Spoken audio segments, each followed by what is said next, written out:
Hello, Ayurveda mentor में आपका स्वागत है। इस वीडियो में मैं आपके साथ डिस्कस करूंगा किस तरीके का हेल्दी फैट हमको अपने डाइट में इंक्लूड करना चाहिए, खास तौर से तब जब हम किसी क्रॉनिक बीमारी से, ऑटोइम्यून बीमारी से जूझ रहे हो।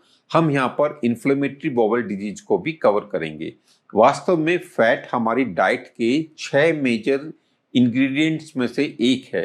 हमारे न्यूट्रिशन की या खाने की 6 मेन कैटेगरिया है: प्रोटीन, फैट, कार्बोहाइड्रेट। इनको मैक्रोन्यूट्रिएंट्स भी बोलते हैं। इसके अलावा विटामिन्स, मिनरल्स और वाटर बची हुई 3 कैटेगरी है। मैं आयुर्वेदिक हर्ब्स को भी, खास तौर से उन जड़ी बूटियों को जो भोजन और मेडिसिन के बीच की होती है, जिनको हम सुपर फूड भी बोलते हैं, उनको न्यूट्रिएंट्स की 7th कैटेगरी मानता हूं।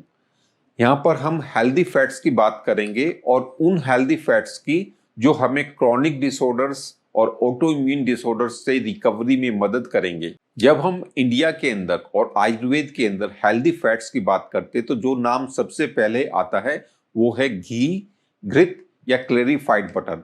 आयुर्वेद में जब भी केवल घी शब्द का इस्तेमाल होता है तो उसका मतलब गाय के घी से होता है। आइए घी के गुणों पर थोड़ी नजर डालते हैं। घी के अंदर वाथर प्रॉपर्टी होती है। वाथर का मतलब घी डीजेनरेटिव चेंजेस के अंदर, क्रॉनिक पेनफुल कंडीशंस के अंदर बेहद फायदेमंद होता है। इसी वजह से क्रॉनिक डिसऑर्डर्स में, ऑटोइम्यून डिसऑर्डर्स में, इन्फ्लामेटरी डिसऑर्डर्स के अंदर हम इसका इस्तेमाल करते हैं। इसके साथ ही घी के अंदर पित्त को शमन करने वाली, पित्त को पेसिफाई करने वाली प्रॉपर्टी होती है। इसी गुण के कारण घी का इस्तेमाल इन्फ्लेमेटरी डिसऑर्डर्स में और एलर्जिक कंडीशंस में किया जाता है। यहाँ पर आपको एक चीज और ध्यान रखने की जरूरत है। आयुर्वेद के अंदर इस तरह की पुरानी बीमारियों में सौम्य विरेचन, जो एक तरह की शोधन चिकित्सा होती है, उसका इस्तेमाल करना बताया गया है। मैं भी अपने पेशेंट्स को आयुर्शोधन या अरुदा त्रिफला, बॉडी डिटॉक्स और जेंटल कोलोन क्लिंज के लिए देता हूँ। यह करीब करीब काफी सारी पुरानी बीमारियों में सिम्टम्स के बेस पर दिया जाता है। जब कोई जेंटल कोलोन क्लिंज या बॉडी डिटॉक्स वाली हर्ब्स ले रहा होता है तो उस समय घी या हेल्दी फैट का सेवन करना काफी ज्यादा फायदेमंद होता है और उस प्रोसेस को स्मूथ बनाने का काम करता है। अब हम घी की कुछ दूसरी क्वालिटीज को देखते हैं जिनका आयुर्वेद के अंदर डिस्क्रिप्शन मिलता है। घी की जो पहली क्वालिटी है वो है जीवनीय। जीवनीय का मतलब प्रोमोटर ऑफ लॉन्जिविटी। यह हमारे जीवन के स्पैन, जीवन की अवधि और उसकी क्वालिटी को इंप्रूव करता है, हमारी वाइटलिटी को एनहांस करता है। इसी वजह से घी को जीवनीय बोलते हैं। इसके साथ घी के अंदर व्रंगन इफेक्ट मिलता है। जो लोग अंडर नरिश्ड होते हैं, जो दुबले पतले होते हैं, वे लोग अगर घी का सही तरीके से इस्तेमाल करते हैं तो यह उन्हें वेट गेन करने में मदद करता है। इसके अलावा जो लोग नॉर्मल वेट के हैं या ओवर वेट है, वे अगर सही मात्रा में और सही तरीके से घी का इस्तेमाल करते हैं तो यह अग्निदीपक होने के कारण जो डाइजेस्टिव फायर है, मेटाबॉलिक फायर है, उसे एनहांस करने के कारण उनको ओवरवेट नहीं बनाता है। आयुर्वेद के अंदर घी की एक दूसरी प्रॉपर्टी लिखी है जो काफी रोचक है। इसको बोलते हैं ओजवर्धक। घी खाने से व्यक्ति ओजस्वी होता है। ओज से तात्पर्य जब हमारे शरीर के सारे टिश्यूज, सारे ऑर्गन्स अच्छे तरीके से काम कर रहे होते हैं और वो अपनी हेल्दी कंडीशन में होते हैं तो उन सब का जो इसेंस होता है उसको ओज कहते हैं। ओज का ट्रांसलेशन आमतौर से वाइटलिटी या इम्यूनिटी से भी किया जाता है। जब व्यक्ति ओजस्वी होता है तो उसकी पूरी बॉडी हेल्दी होती है, उसके चेहरे पर तेज होता है और यह इसका एक विशेष लक्षण है। घी खाने से व्यक्ति के अंदर ओज बढ़ता है। घी का इस्तेमाल आप कई तरीके से कर सकते हैं।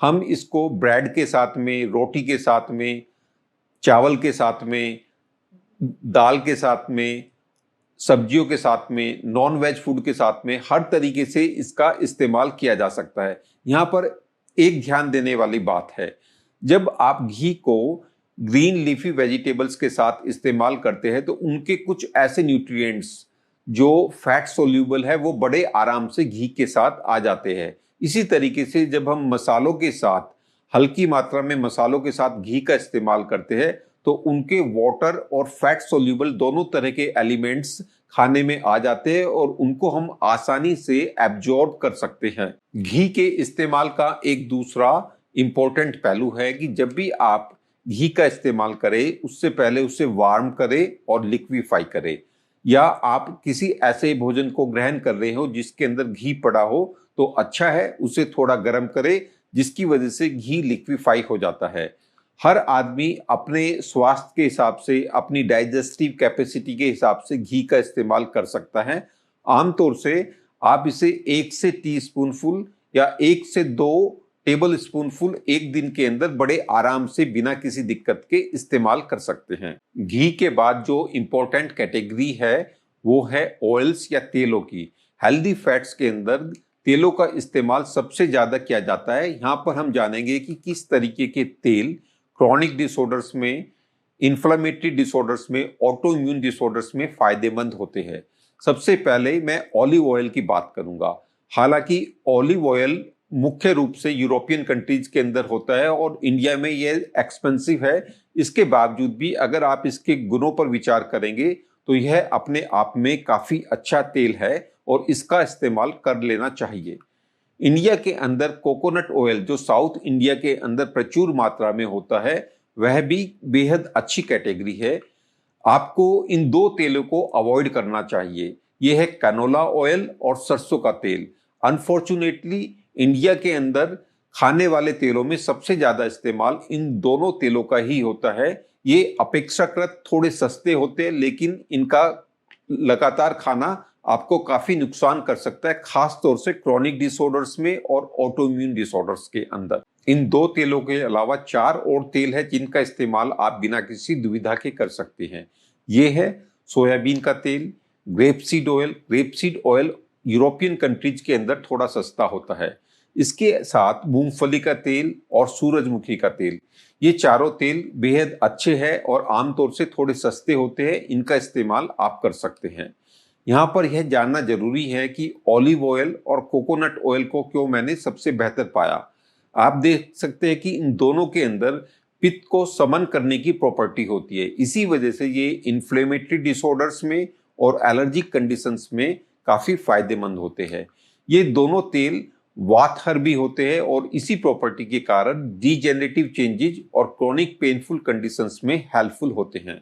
आइए अब बात करते हैं क्यों आपको दो तेल मस्टर्ड ऑयल और कनोला ऑयल को अवॉइड करना चाहिए। अगर आप इनके आयुर्वेदिक गुणों पर जाएंगे तो आप पाएंगे कि ये दोनों पित्त को कुपित करते हैं। अपने इन्हीं गुणों के कारण इनके लगातार सेवन से यह इन्फ्लेमेटरी डिसऑर्डर्स को, ऑटो इम्यून डिसऑर्डर्स को बढ़ा सकते हैं। यहाँ पर कुछ लोग यह तर्क देना चाहेंगे कि हम तो कच्ची घानी का या कोल्ड प्रेस्ड ऑयल इस्तेमाल करते हैं। अगर आप 50 या 100 साल पहले जाएंगे तो उस समय पर कोल्ड प्रेस्ड ऑयल ही होते थे। रिफाइंड ऑयल या हाइड्रोजिनेटेड ऑयल नहीं होते थे। आयुर्वेद तो हजारों साल पहले लिखा हुआ है, उसके अंदर इन तेल की, सरसों के तेल की जो प्रॉपर्टी लिखी हुई है, कनोला तेल की जो प्रॉपर्टी लिखी हुई है, वो पित्त कुपित करने वाला है। इसी वजह से इनका सेवन इन बीमारियों में आपको नहीं करना चाहिए। जो दूसरे स्वस्थ लोग हैं वह इन तेलों का इस्तेमाल कर सकते हैं। तेलों के अंदर आपके पास अच्छी खासी चॉइस है। आप olive oil, coconut oil, soybean oil, सूरजमुखी का तेल, मूंगफली का तेल, ग्रेपसीड ऑयल, इन सभी में से किसी का भी इस्तेमाल कर सकते हैं। जब हम तेलों की बात करते हैं तो तिल का तेल बेहद जरूरी हो जाता है। आयुर्वेद में जहां भी तेल शब्द का इस्तेमाल होता है उसका मतलब तिल के तेल से होता है। आयुर्वेद के अंदर तिल के तेल को सबसे अच्छा बताया गया है। लेकिन यहाँ मैं आपको बताना चाहूंगा कि ऑटो इम्यून डिसऑर्डर्स में, इन्फ्लामेटरी बाउल डिजीज में या क्रॉनिक डिसऑर्डर्स के अंदर हमको एंटी इन्फ्लेमेटरी प्रॉपर्टी नंबर 1 चाहिए। इसी वजह से मैंने ऑलिव ऑयल और कोकोनट ऑयल को इससे बेहतर पाया। लेकिन अगर आप तिल के तेल का इस्तेमाल करना चाहें तो इन बीमारियों में भी आप तिल के तेल का सेवन कर सकते हैं। आपको यहाँ यह ध्यान रखना होगा कि सस्ता तिल का तेल इस्तेमाल ना करें। आमतौर से जब आप 200 रुपये लीटर या उससे कम का तिल का तेल खरीदते हैं तो उसके लेबल पर आप पाएंगे तिल तेल युक्त। तो मैं आपको कहना चाहूँगा, आप तिल का तेल तभी खरीदें जब आप पूरे तरीके से सुनिश्चित हो कि वो बेहद अच्छी क्वालिटी का है या आपके सामने किसी कोल्ड प्रेस यूनिट में बनाया गया है। ऐसा कैसे हो सकता है कि जब हम हेल्दी फैट्स की बात करें तो उसमें बटर का नाम ना हो? बटर बेहद प्रचलित फैट है। जब भी मैं यहाँ बटर शब्द का इस्तेमाल करता हूँ तो आप उससे व्हाइट बटर या मक्खन को समझिए, जो अनसाल्टेड होता है और जिसे आप दही को चर्न करके प्राप्त करते हैं। यहाँ पर आपको एक दूसरी चीज और समझनी होगी। जब आप सफेद मक्खन घर में रेफ्रिजरेट करते हैं तो भी वह कुछ दिनों तक अच्छा रहता है, उसके बाद में उसके अंदर कुछ खट्टा टेस्ट आने लगता है। लेकिन जब आप मार्केट का प्रोसेस्ड और सॉल्टेड बटर इस्तेमाल करते हैं तो उसे आप हफ्तों या महीनों भी फ्रिज के अंदर रख सकते हैं। यहीं से आपको इन दोनों के गुणों में फर्क नजर आएगा। वैसे तो घी बटर से ही बनता है, लेकिन घी और मक्खन के अंदर एक विशेष फर्क है जो आपको समझना होगा। मक्खन के अंदर आपको थोड़ी मात्रा में शुगर, प्रोटीन मिलता है। उसके साथ ही इसके अंदर फर्मेंटेड रेजिड्यू होते हैं जो मक्खन के अंदर एक तरीके के प्रोबायोटिक प्रॉपर्टी को डेवलप करते हैं। इसी वजह से मक्खन क्रॉनिक डिसऑर्डर्स में, ऑटो इम्यून डिसऑर्डर्स में फायदेमंद होता है। आपको यह भी ध्यान रखना होगा कि जो मक्खन आप इस्तेमाल करें उसके अंदर सॉल्ट टेस्ट या खट्टा टेस्ट बहुत ज्यादा मात्रा में ना हो। ऐसा मक्खन आपके लिए फायदेमंद नहीं होगा। अभी तक हमने हेल्दी फैट्स के बारे में जाना, अब इनकी कुछ प्रिकॉशंस पर नजर डालते हैं। सबसे पहली प्रिकॉशन, फैट्स का इस्तेमाल मॉडरेशन में ही करें। इन्हें अधिक मात्रा में इस्तेमाल ना करें। सभी प्रकार के फैट्स डाइजेशन में हैवी होते हैं और ये कैलोरी डेंस होते हैं। इनके अंदर प्रोटीन और कार्बोहाइड्रेट के मुकाबले में करीब करीब दुगनी कैलोरी होती है। इसी वजह से आपको इनका अधिक मात्रा में इस्तेमाल करने से बचना चाहिए। इसके अलावा आपको कुछ बीमारियों में ध्यान रखना चाहिए। आईबीडीज के अंदर, अल्सरेटिव कोलाइटिस में, क्रॉन्स डिजीज में, सीलियक डिजीज में या पेट के दूसरी बीमारियों में, जब वो बीमारी मॉडरेट या सीवियर कंडीशन में, उस समय आपको फैट का इस्तेमाल सीमित मात्रा में, नॉर्मल से कम क्वांटिटी में करना चाहिए। इसके अलावा फैटी लीवर और पैनक्रियाज में सूजन, ये दो बीमारियां, चाहे ये आईबीडीज के साथ हो या आईबीडीज के बिना हो, उस कंडीशंस में भी फैट का इस्तेमाल सीमित मात्रा में करें। इसके साथ क्रॉन्स डिजीज में, जिसके अंदर माउथ से लेके एनस तक किसी भी पार्ट के अंदर इन्फ्लामेशन हो सकता है। क्रॉन्स डिजीज में जब स्मॉल इंटेस्टाइन का एक बड़ा पार्ट इन्फ्लेमेशन से पीड़ित होता है, उस समय आपको फैट की मात्रा कम करनी चाहिए। स्मॉल इंटेस्टाइन फैट के डाइजेशन और एब्जॉर्प्शन में इंपॉर्टेंट रोल रखता है। जब वो स्ट्रक्चरली क्षतिग्रस्त होता है, डिस्टर्ब होता है, तो उस समय अगर आप फैट का इस्तेमाल करेंगे तो ये डाइजेशन को खराब कर आपके सिम्टम्स को और ज्यादा बढ़ाएगा। क्रॉनिक डिसऑर्डर्स के अंदर, ऑटो इम्यून डिसऑर्डर्स के अंदर आप एक गोल्डन रूल को अपना सकते हैं। आपको धीरे धीरे फैट की क्वांटिटी को नॉर्मल मात्रा तक लाना है और आपको शुगर्स को रिड्यूस करना है। यह सब प्रकार की इन्फ्लामेटरी कंडीशंस में बेहद फायदेमंद होगा। इसके साथ जब आपकी कंडीशन इंप्रूव हो जाए, आपके सिम्टम्स काफी कम हो जाए, उस समय पर आप धीरे धीरे हेल्दी फैट्स की दूसरी कैटेगरी को भी इंट्रोड्यूस करना शुरू कीजिए। आईबीडीज के अंदर, सीलियक डिजीज के अंदर इस तरह के खाने वाली चीजों को आमतौर से मना करते हैं क्योंकि उसके अंदर डाइटरी फाइबर काफी ज्यादा होता है। लेकिन इस तरह के हेल्दी फूड्स आपके लिए बेहद अच्छे हैं। जितने भी प्रकार के सीड्स है, ड्राई फ्रूट्स है, उन सब के अंदर आपको प्रोटीन और फैट की काफी अच्छी मात्रा मिलती है। उसके साथ में मिनरल्स और विटामिन्स भी मिलते हैं और डाइटरी फाइबर काफी अच्छी मात्रा में होते हैं। इस वजह से आपको धीरे धीरे जब आपकी कंडीशन इंप्रूव हो रही हो, उस समय इन ऑल्टरनेटिव फैट सोर्सेज को भी अपनी डाइट में इंक्लूड करना चाहिए और यह काफी ज्यादा फायदेमंद होंगे। मैंने आपको बताया है, फैट्स हमारी डाइट का एक बेहद जरूरी कैटेगरी है और हम इसको किसी भी कंडीशन में ओवरलुक नहीं कर सकते। लेकिन आपको यहाँ पर थोड़ा जुडिशियस होकर इनका इस्तेमाल करना होगा। फाइनली, मैं आपको विश करता हूं, I pray for you that you have better health, vibrant health.